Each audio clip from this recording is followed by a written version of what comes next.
know where I'm from and I told you before. North of America, hard to ignore. Every time I go away I tell them for sure I'm from Canada, oh, Canada. What's up guys, Drew here. Sorry for the late start on this video, but my Hauppauge wasn't turned on and I really wanted to record this game at the time because I knew I would be using the HS10's on Summit, and Summit is definitely one of my favorite maps, but I knew I had the chance for gameplay because it's a domination and I usually do pretty well in domination, so hope you enjoy this. And I'll talk about my loadout right now, or my class, because these guns are definitely not easy to use. I think you've got to be a pretty good player to use these guns effectively and know when to rush spawn, know when to stay back a little.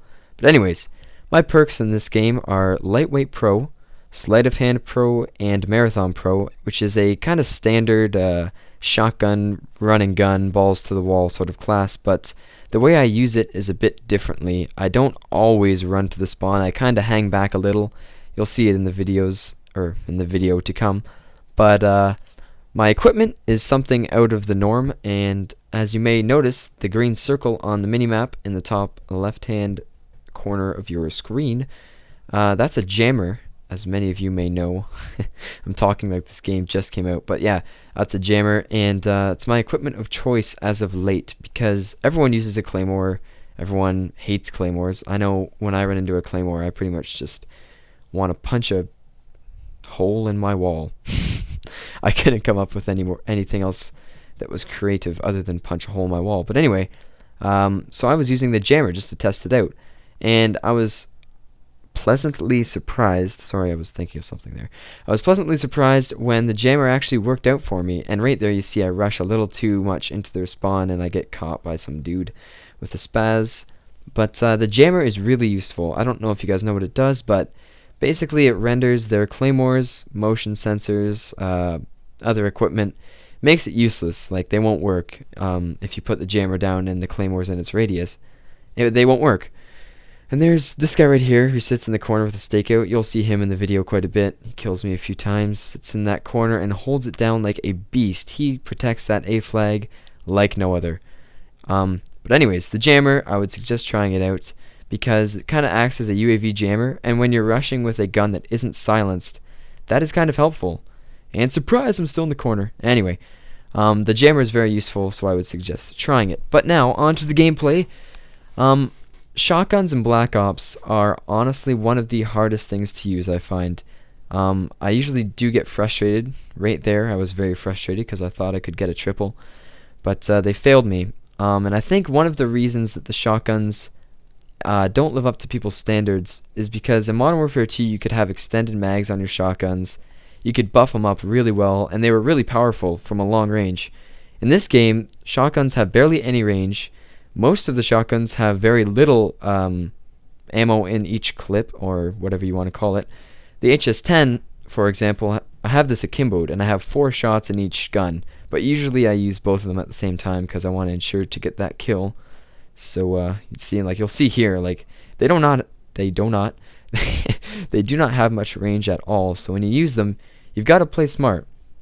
And what I mean by playing smart with the shotguns is, of course, you're gonna be more, lenient to rush with them. Sitting in the corner all game like that guy does, you'll obviously get kills and probably a pretty good KD. But for games that I like to upload to YouTube, I don't want them to be boring. Like right here, I try and do a 360 Grizz, but it doesn't work out for me. So yeah, you gotta play a little bit more defensively, I find, with the shotguns, even though shotguns are meant to be a rushing class. In this game, I think you've really gotta pick and choose your battles. And what I mean by that is kind of back off. You'll see right there I throw stun grenades out there, I get hit markers, but I know if I run out there, there's gonna be a few people that are gonna be watching for me. So I kind of stay back and run around a different way and flank. And flanking is a great way to make use of the shotgun. I would also suggest having a good secondary that you're comfortable with, because when you run out of ammo, and some people use steady aim, you're going to need to reload, and sometimes you don't have time, so a secondary is definitely useful. I've also I've also heard of people using tomahawks as their equipment, so that, or sorry, not as their equipment, they're lethal?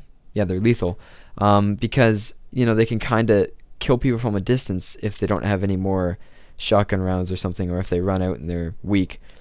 And there's a montage clip right there, triple grenade followed by the HS10 kill for the quad feed. You'll be seeing that in the Tage boys, don't worry about it. That was so gay. But yeah. This is so weird. Anyway, what was I talking about? The HS10's and the shotguns in Black Ops. You've kind of got to play defensively. We've gotten past that. But honestly, this loadout really worked for me. As you see, I'm getting quite a few Blackbirds here.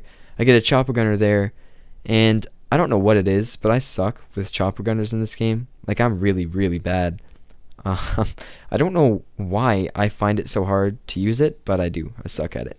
But anyways, there's the stakeout guy again, and to call him my chopper here, I fast forward it because I'm sure you guys have all seen people go crazy in the chopper gunner, and this is not really going crazy at all. So I just fast forwarded it because it's not very entertaining to watch. And I die as I'm in it. I don't know how. My teammates obviously don't got my back, but that's fine. Anyway, I was going to talk about the shotguns and how they need a buff. I feel that in Call of Duty games, there's always the, so-called overpowered gun. But in Black Ops, the overpowered guns, in my opinion, are any submachine gun, well, except for a few like the Scorpion.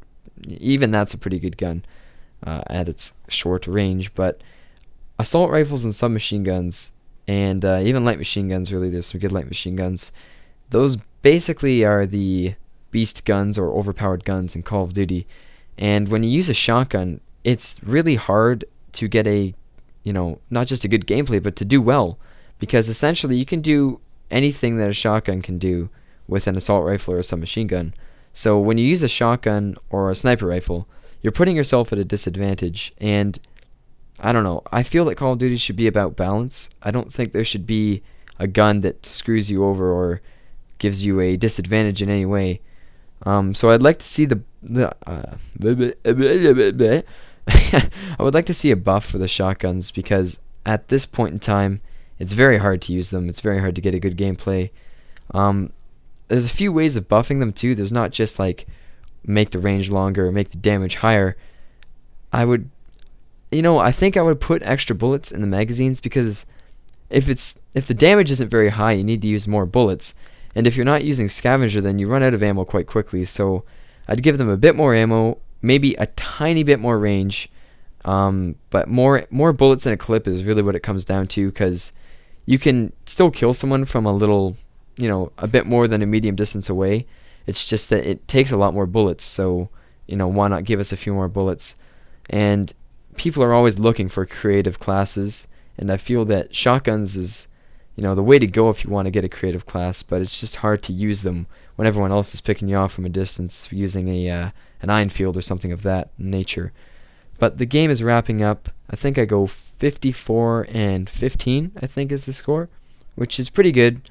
And something I forgot to mention, sorry about that. Something I forgot to mention, I don't know why I call these things the Bears, but if you've ever played with me, I call the HS10's the Bears. You'd expect a bear to be really powerful and merciless, but the HS10's are nothing in that case. They are, quite weak, except for up close. But anyways, I hope you guys enjoyed this really random commentary. See you guys later.